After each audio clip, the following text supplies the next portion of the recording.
যেটা বলতে যাচ্ছিলাম যে এটা আপনাদের গণতান্ত্রিক অধিকার, আপনারা যাকে ইচ্ছা ভোটটা দিতে পারেন, কিন্তু হ্যাঁ এবার আগে দু চারটি প্রশ্ন আপনাদেরকে করতেই হবে। কোন দল কোন সরকার আপনাদের পাশে ছিল, পাশে আছে এবং থাকবে, তাই হাতে শক্ত করবে। যে দল যে সরকার কথা দিয়ে কথা রাখে, আমার মনে তারই জেতা উচিত। যে দল যে সরকার আপনাদেরকে ভালো রাখার চেষ্টা করে, তারই জেতা উচিত। আমি আমার দলে কিছু কথা রাখবো আপনাদের সামনে। যদি আপনাদের মনে হয় না আমার দলের কর্মীরা, আমাদের নেত্রী মমতা ব্যানার্জি এবং আমাদের প্রার্থী আপনাদের জন্য করতে পেরেছে এবং আগামী দিনে যদি কাজ করবে, তাহলে আপনারা জানেন 23 তারিখে কাকে ভোটটা দিতে হবে। অনেকেই আমাকে শুনেছেন হয়তো, আমি নর্মালি কোন দলকে ছোট করে নিজের দলকে বড়কে ছোট করবো না। আমি আমার দলের কিছু কথা আপনাদের সামনে রাখবো। 2011 থেকে আপনারা আশীর্বাদ দিয়েছেন মমতা ব্যানার্জিকে, 3 বারের জন্য তিনি মুখ্যমন্ত্রী হয়েছেন এবং 4th বারের জন্য শপথ দিতে যাচ্ছেন, এটা নিয়ে কোনো সন্দেহ নেই। আমি আমার দলের কিছু কথা আপনাদের সামনে রাখবো। যেমন বললাম 2011 থেকে তিনি সরকারে আছে, আমি 2011-তে যাবো না, আমি 2021-এরই কথা বলি। আর মনে আছে আমরা যখন কোভিড সবে লকডাউন একটু রিলিজ হচ্ছে, ইলেকশন ডিক্লেয়ার হয়ে গেছে, আমরা একটা রুমে ছিলাম, দিদি আমাদেরকে রিড করছিল আমরা কি বলবো মানুষের সামনে। তখন দিদি বললেন যে না, আমরা এমন একটা প্রকল্প নিয়ে আসি যেখানে বাংলার প্রত্যেকটা মহিলাকে আমরা 500 টাকা করে দেবো। সেই প্রকল্পের নাম হলো লক্ষ্মীর ভান্ডার। আমরা গ্রামে গ্রামে ডিস্ট্রিক্ট অঞ্চল গিয়ে বাংলার প্রত্যেকটা মানুষকে বোঝালাম যে না, এবারে যদি আমরা জিতি তাহলে এই প্রকল্পটা আমরা নিয়ে আসবো, যার নাম লক্ষ্মীর ভান্ডার। আপনারা বিশ্বাস করেছিলেন এবং প্রথমবার তৃণমূল কংগ্রেস 200-র বেশি আসন পেয়েছিলেন। তখন আমার মনে আছে বিরোধী দল বলেছিল এই 500 টাকা করে প্রত্যেকটা মহিলাকে দেওয়া সম্ভব না, অসম্ভব একটা কাজ, এটা জীবনে সম্ভব হবে না, এটা জেতার পর সব ভুলে যাবে। কিন্তু না, সেখানেই মমতা ব্যানার্জি আলাদা, সেখানে তৃণমূল কংগ্রেস একদমই আলাদা।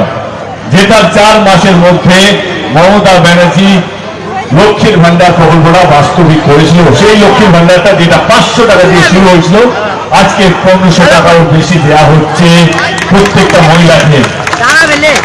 এবং আপনারা শুনে খুশি হবেন, এই প্রকল্পটা শুধুমাত্র বাংলায় আছে, অন্য কোন রাজ্যে যারা চালু করেছিল তারা বন্ধ করে দিয়েছে 3 মাসের মধ্যে, শুধুমাত্র বাংলায় চলছে। এবার আপনারা বলুন কোন সরকার থাকা উচিত যে প্রতিশ্রুতি দেয় ভোটের আগে, জেতার পর অক্ষরে অক্ষরে প্রতিশ্রুতি পালন করে, কথা দিয়ে কথা রাখে, তাই তো জেতা উচিত। যেহেতু আমাদের অনেকটা গ্রামীণ এরিয়া পশ্চিমবঙ্গ জুড়ে, অনেক বাড়ি আছে যারা গরিব, তারা মেয়েদেরকে হয়তো ছোটবেলায় স্কুলে পাঠায় না, কারণ অর্থের অভাবের জন্য।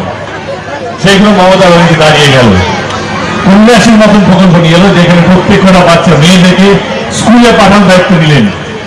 এবং এই কন্যাশ্রীর মতন প্রকল্পটা শুধুমাত্র বাংলায় আছে, আর অন্য কোন রাজ্যে নেই। তাহলে কার জেতা উচিত?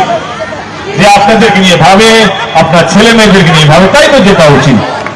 এই শুরুতে যেটা বললাম আমি, এই আসল গরমে আপনারা ভালো আছেন কি করে? এই গরমে বাচ্চাদেরকে পায়ে হেঁটে স্কুলে যেতে হয়। অনেকগুলো স্কুল যা আধ ঘন্টা লাগে, 40 মিনিট লাগে, 1 ঘন্টা হয়তো লাগে পায়ে হেঁটে যেতে।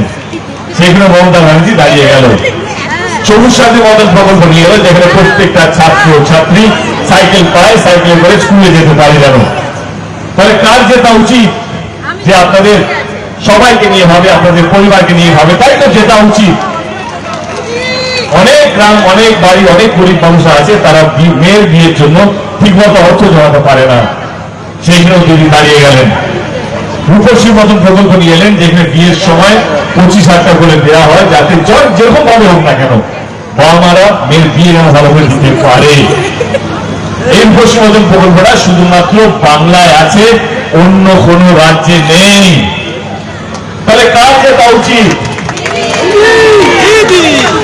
আবার চলে আসি, অনেক গরিব মানুষ আছে যাদের শরীর খারাপ হলে, ঈশ্বর না করুক কারো শরীর খারাপ হোক, যদি শরীর খারাপ হয় তো সরকারি হসপিটাল লাইন লাগাতে হয়।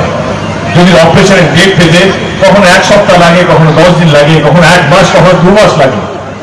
তা চাইলেও প্রাইভেট হসপিটালে যেতে পারে না, কারণ তাদের কাছে সেই অর্থটা নেই, সেই বীমা করানোর জায়গা নেই, বীমা করানোর জন্য সেই পয়সাটা নেই। সেইখানে মমতা ব্যানার্জি দাঁড়িয়ে গেল, স্বাস্থ্য সাথী গঠন প্রকল্প নিয়ে এলো, 5 লক্ষ টাকা করে বীমা দেওয়া হচ্ছে প্রত্যেকটা বাংলার পরিবারকে। গরিব মানুষ চাইলে প্রাইভেট হসপিটালে চিকিৎসা করাতে পারে তাদের স্বাস্থ্য সাথী কার্ডের মাধ্যমে।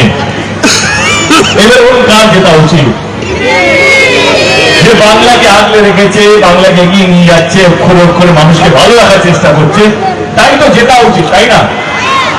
কিন্তু না, আজকে নির্বাচন দেখলে, আজকাল মানে গত 10-12 বছর ধরে নির্বাচন দেখলে মনে হয় এটা তো পুরো মনে হচ্ছে জেতার পর কে কতগুলো মন্দির করবে, কে কতগুলো মসজিদ করবে। এইবারই দেখছিলাম যে আমি যদি জিতি, কেউ বলছে আমি মসজিদ করবো, বাবরি মসজিদ করবো, কেউ বলছে আমরা রাম মন্দির করবো। আমি আপনাদেরকে একটা অনুরোধ করতে চাই, কারণ এইখানে প্রচুর শিক্ষিত মানুষরা থাকেন, বুদ্ধিমান মানুষরা থাকেন, বাংলাকে গভীর ভাবে চলবে না, এখানে প্রচুর শিক্ষিত মানুষরা থাকে, তারা বোঝে কোনটা ঠিক কোনটা ভুল। একটাই কথা বলতে চাই আপনাদের সকলকে, এই নির্বাচনটা জেতার পর কে কতগুলো মন্দির করবে, কে কতগুলো মসজিদ করবে, এই নির্বাচনটা সেই নির্বাচন নয়।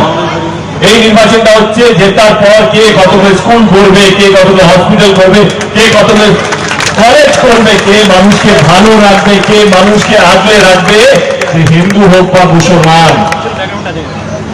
আমরা ধর্ম দেখে কাজ করি না। তৃণমূল কংগ্রেসের কাজটাই হচ্ছে ধর্ম, মানুষকে। মমতা ব্যানার্জি গত 15 বছর ধরে বাংলার মানুষের জন্য কাজ করেছে, বাংলার মানুষকে আগলে রেখেছে, সে হিন্দু হোক বা মুসলমান হোক, বাচ্চা হোক বা বড় হোক। কোন না কোন প্রকল্প প্রত্যেকটা বাড়িতে আছে, মিনিমাম 3টে থেকে 4টে প্রকল্প বাংলা প্রত্যেকটা ঘরে আছে। এবার আপনারা বলুন 23 তারিখে কার হাতটা শক্ত করবেন? আমি প্রথমেই বলেছি, আমি আপনাদের ভোট চাইতে আসিনি, আমি কোনোদিন আর যদি জোর করিনি কিনা আমি এসছি বলে আপনাদেরকে ভোট দিতে হবে। এইগুলো প্রশ্ন করতেই পারি, যে মুখ্যমন্ত্রী গত 15 বছর ধরে আপনাদের জন্য কাজ করেছে, যে আপনাদের বাচ্চাদেরকে নিয়ে, বয়স্কদেরকে নিয়ে আপনাদের ভালো থাকা, আপনাদের সুস্থ থাকা, আপনাদের শিক্ষা, আপনাদের জমি, আপনাদের বাড়ি, সমস্ত কিছু নিয়ে ভেবেছে, কোনো না কোনো প্রকল্পের মাধ্যমে আপনাদেরকে আগিয়ে রেখেছি।